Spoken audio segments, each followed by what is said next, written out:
Hello, I'm Nega Mortazavi with VOA 60 America. Today is March 5th, and these are the headline stories. A blizzard dumped almost a meter of snow in parts of the Midwest on Monday, forcing Chicago's O'Hare Airport to cancel more than 900 flights.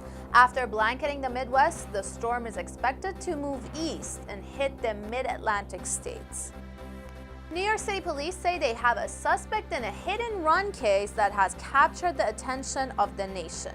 A young man and his wife, who was 6 months pregnant, were on the way to the hospital Sunday when a BMW slammed into their taxi. The couple died immediately, and their baby, who was delivered by emergency surgery, died on Monday.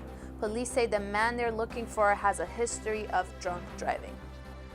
And finally, an Alitalia pilot reported seeing a small, unmanned or remote-controlled aircraft right before landing at New York's Kennedy Airport.